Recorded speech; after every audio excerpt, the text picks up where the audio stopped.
The end of the Franco-Prussian War in 1871 was the end of French domination in Europe. The Prussian-led states, which would later unify into the German Empire, seized Alsace-Lorraine and charged indemnity for the war. This 5 billion franc figure was meant to crush France financially for the next 30 years. However, France surprised everyone by growing through a series of reforms and modernizations. Germany's martial prowess had proved to be its greatest asset, and additional investments in the industry of war continued. But France would win the race to the next big step in ammunition, with a cartridge that would define the modern firearm.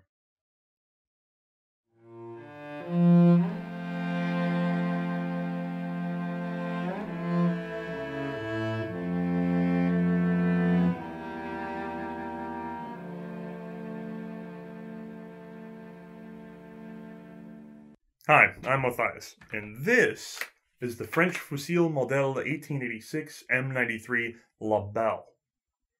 Now, we're going to get into more detail about this gun in just a second, but first we need some more of that context history. You see, during the Franco-Prussian War, both sides were using needle-fire rifles. These had paper cartridges which actually had to be pierced in order to discharge. That makes them very susceptible to weather and really battlefield conditions. Not the most reliable technology. By 1871, however, we see the Germans adopting a rifle designed by Paul Mauser that uses a drawn brass cartridge. The French would follow in 1874 with the Gras, which really was just a chassepots with a updated bolt head and standard firing pin like we're familiar with. That's going to change pretty quickly, though. In 1877, at the Siege of Plevna, Ottoman forces held out against a numerically superior Russian and Romanian force for months, astounding the world. Now, while they ultimately did fail to hold the position permanently, historians regularly quote this as buying the Ottoman Empire 40 more years of existence. Now, what the Ottomans had done in this battle was to have single-shot Peabody Martini rifles that they would use as any army would use their rifles at long range to defend their position, but they also had Winchester repeaters, lever-action guns, which they set in front of the rifles and told to hold fire unless there was a rush or a push by the opposing side. So, whenever there's a surge of men that would normally potentially break the line, all of a sudden you have these rapid repeating rifles knocking down your opponents. Now, you can't do this all the time back in those days because of pack animals, you'd consume all your ammo. But using that much ammo when necessary was a really good tactic, and one that's going to be adopted by many other powers around the world with their new standard infantry rifles. Now both France and Germany want to adopt a rifle that can do the job of both the Peabody Martini and those Winchester repeaters. So they're looking for a full-powered cartridge, single-shot rifle with a reserve magazine and a cutoff switch so that they can turn it on when necessary, but otherwise conserve ammo. The French Navy will be the first to make this jump in 1878. They had skipped the Gras over entirely. Instead took it and attached a Austrian-designed tubular magazine known as the Kropatschek system. The Germans liked the Kropatschek system as well and would attach it to their Mauser in 1884. Now that the Germans have a repeater in their army, the French army has to respond. And also in 1884, they take the Navy's Model 78, give it a couple little tweaks, and adopt it as their own 1884. The Army doesn't like it quite as much as they thought, and in 1885, they go ahead and break it up into a two-piece stock with a metal receiver sitting in the middle, and they move the magazine cutoff from basically under the bolt handle to the right side of the receiver. A lot more accessible there. At this point, I need to remind everybody, we are still talking about black powder cartridges. Just because they're drawn brass and feeding from a repeater, we're not quite modern yet. This stuff is slow moving. It's big bore, 10, 11 millimeters. It produces big clouds of smoke that obscure your vision and give away your position. But there's a growing body of knowledge, mostly out of Switzerland, that you can have a smaller diameter projectile, 8 millimeters or less, that you've jacketed with a heavier material like malacord or something like that. If you throw it fast enough, you get a nice flat trajectory, and you can do just as much damage as the 10 or 11 millimeters. But the problem is compressed black powder just isn't getting it done. The stuff burns slow, and it leaves a lot of itself in the action, fouling everything up and clogging things. It also keeps you from doing things like locking the bolt at the front because you don't want everything getting gummed up. In steps Paul Vier, a French chemist. His Poudre B burns extremely fast, and coincidentally can huck a bullet really far. It doesn't produce a big cloud of smoke, giving away a position like we were talking before. It's a revolution, and the French are quick to seize on it. At the same time, France has a new Minister of War, Boulanger. He takes his position in January 1st of 1886, and seeing the new technology, demands a rifle and cartridge built upon it by May 1st. Not for adoption, but just across his desk. Even so, this sends French engineers scrambling. They have no time to work from scratch, so they have to take what they know. On the cartridge side, they go ahead with the 11 by 59mm Gras cartridge. They neck it down to 8mm, and they use a jacketed bullet. This is all done under the heading of Ball M, and was overseen by Nicolas Lebel, which is where we actually will get the name of the rifle from. On the rifle side of things, the French engineers still had a very modern model 1885 that they were proud of. So they went ahead and adapted it to the new cartridge. This required some minor modifications, like to the sights and the barrel, but retained the tubular magazine and a bunch of the other features. The big difference, however, is that the black powder gun just didn't need the locking strength of the smokeless. So on the black powder, it had locked off this bolt handle stem. On the new gun, however, they had to move everything to the front with two symmetrical locking lugs that would engage just behind the cartridge in the chamber, providing more locking strength. The gun was paired with a new bayonet featuring a 20-inch spike. This was lovingly nicknamed the Rosalie. Now, bayonet, gun, and cartridge go into trials on time in 1886. By 1887, not quite a year later, they're adopted, and they change the world. Other nations are shocked because the French infantry now have effectively double the range of anybody else with accurate fire, and everyone is scrambling to catch up. But the Lebel's not done just yet. There's going to be some other major modifications and changes to it, but just if you go and find a Lebel, you're probably not going to find an 1886. You're going to find an 1886 M93, and that's because by 1893, a number of problems had emerged, and they were all fixed and wrapped up into one package. These primarily include two big features. One is that the rear sights were getting knocked loose. So, these little extensions were placed on to wrap around the barrel, help hold it stable. The other big one that you can see clearly is right here.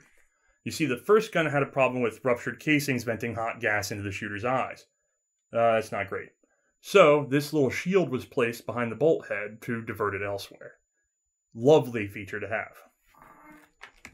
Now, this is the gun as everybody recognizes it. And so we're going to hand this over to Mae so that she can demonstrate it for us. Because it's the first episode, I feel like I should explain. I shoot these things too, but at 6'1" and fat, I kind of dwarf everything. She's 5'7". She fits the build of most of these people during the times of these historical rifles. So she's volunteered to be a much more attractive host for us on this. But let's go take a look. Keep in mind this rifle is 51.2 inches long and weighs 9.2 pounds unloaded. The sight can be set from 400 to 800 meters on the slider. Or it can be lifted up to a ladder position that has 900 to 2,400 meters. This is really for volley fire. Flip it forward for 250 meter battle sight. Its tube magazine will load 8 rounds, with a 9th in the chamber. There's no stripper clip or charger for this, so you have to do it manually. It takes a while. Yep.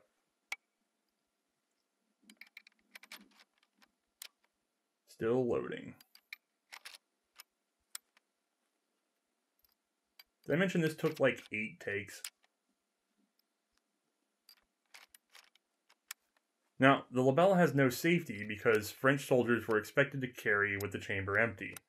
So, when you bolt forward on the gun, it picks up nothing the first time. The cutoff lever on the right side can be set to single shot. This keeps the carrier up and the magazine in reserve. Here the gun is singly loaded. Switch it back, and we're loading from the magazine again.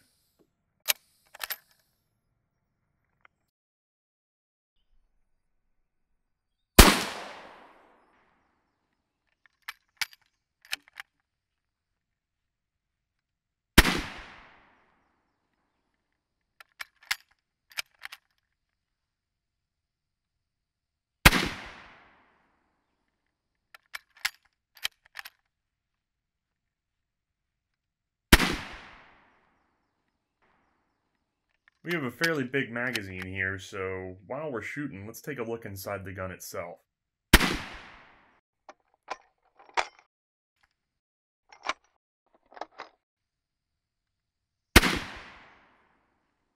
Bolt forward to pick up the round on the carrier, turn, and lock, ready to fire. A smooth pull of the two-stage trigger lowers the sear, compressing the spring, and releases the cocking piece. This discharges the ammunition.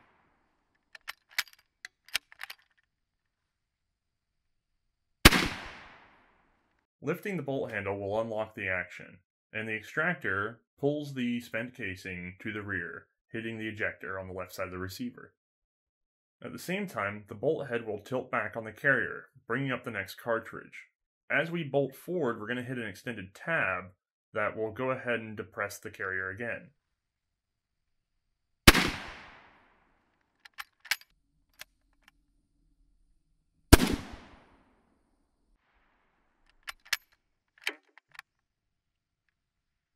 Alright, back to work. Unfortunately for the French, this rifle would be outclassed by its competitors within just 2 years. You see, a lot of it comes from the magazine. The tube loader was slow to fill up, and as you emptied it, it would shift the balance of the rifle and change the barrel harmonics.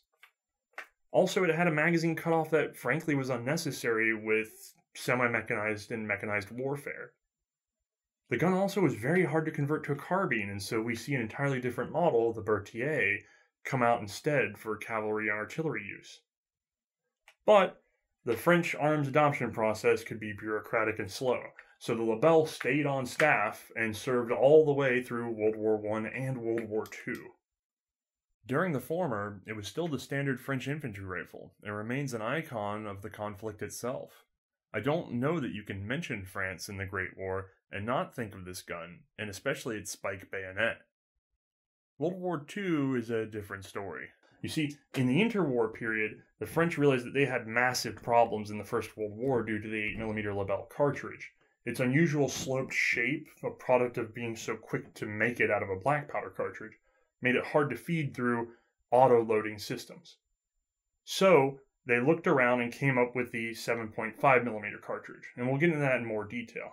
But the short answer is that they wanted to reuse a lot of those old Lebels, and so they reached for them and updated them to a box magazine. This was the modification of 1927. Unfortunately, these were too expensive to produce, and after a few thousand, the project was abandoned entirely. So a few more years go by, with the Lebel still sitting around an 8mm. But 7.5 is growing. We're seeing it in Berthier conversions. We're seeing it with the adoption of the new MOS 36. But at the same time as the MOS 36 is coming out, Germany's getting aggressive again, and the world's changing. So the French need to rearm. They want to pull in the better rifles from their empire and push out some of this scrap to rearm colonials or foreign cavalry or whatever. So they reach again for the Lebel. This time, instead of trying to rechamber it, they go ahead and leave it an 8mm and shorten it. This is the 1935 carbine. And it has a 3-round tube with 1 in the carrier capacity. These were shellacked with black paint, and we'll get more into detail with them later as well with a separate episode. But it's a good point that as late as 1939, France was still remanufacturing Lebel rifles for use in what would be World War II. And they would serve all the way through World War II. Until, finally, France let the Lebel lay to rest. Alright, I managed to drag Mae inside and back in front of a camera. Let's get some final impressions about the gun itself, and then we can wrap things up. So, you've probably shot the Lebel more than anybody else this year, I'm sure. because we had you out there for 6 hours with that thing on your shoulder. Yeah. That's not, I mean, several days of shooting, but 6 hours of literally it being on your shoulder. You are intimately familiar with this gun now. How do you actually feel about it? Don't get me wrong, it was a lot of fun and I had a great time shooting it, and I have shot it more than I will probably shoot for the rest of my lifetime. But it was a really difficult gun to get used to. The weight was really what was the thing that kept getting me. By the end of the day, my shoulder was aching, but not from the recoil, but from the actual weight of the gun. It was so sore. How was the recoil with that weight, though? It actually wasn't bad. The recoil was fine. The gun was so heavy that it didn't really matter. Well, okay, so we know it was heavy. How reliable was the magazine feed? Not reliable at all, actually. We had a lot of failure to ejects, failure to feed. It just was not working. But by the end of the day, we figured out, a little bit of tilt back, make sure the bolts pulled all the way back, and from there, you tend to have a little bit less of an error. It's finicky, but you get used to it as you shoot. Although I'm not sure how many rounds most French soldiers actually got to shoot before they went into battle. Yeah. Basics. Bolt. Smooth, easy? It was fairly smooth, actually, for a cock on open. There really wasn't much of a difference between that and any other one I've handled. Trigger? The trigger was nice. I mean, it was a long trigger pull, and it was hard, but I actually tend to like that on the older guns. That's okay. What about sights? Clear? The sights were actually very easy to read. That was the most surprising thing out of the entire day. It was a very accurate gun to shoot as a result. Okay, so would you take it into battle? No. Hell no. I would never take it into battle. It's mostly because you have to load 9 runs into the gun and then pray to God that you actually manage to have 0 failure to feeds and any other issues that crop up with the rifle. I could not imagine taking this into battle. Now, on the backside of that, this is not a perfect example. So if you have a well taken care of Lebel that you love and it feeds every time, congratulations. But otherwise, any other impressions on the gun that we missed? Feel like we got it covered? I feel like maybe they needed to put a handguard up the top just so I wasn't burning my hand the whole time. Oh, yeah. Good Lord. After 9 rounds, that thing wanted to scorch your hand. We'd have an assistant try to take it off of her so that she could rest her shoulders, and we'd forget every time. But, yeah, other than that, I can't think of anything. Can you? No, I have nothing else really to add to that. All right. Well, that's the Lebel. This is C&Rsenal, and you're probably going to get a bunch of extra stuff here at the end that links you to things or whatever. I'm not really good at YouTube. We're new to this. Thanks. Thanks.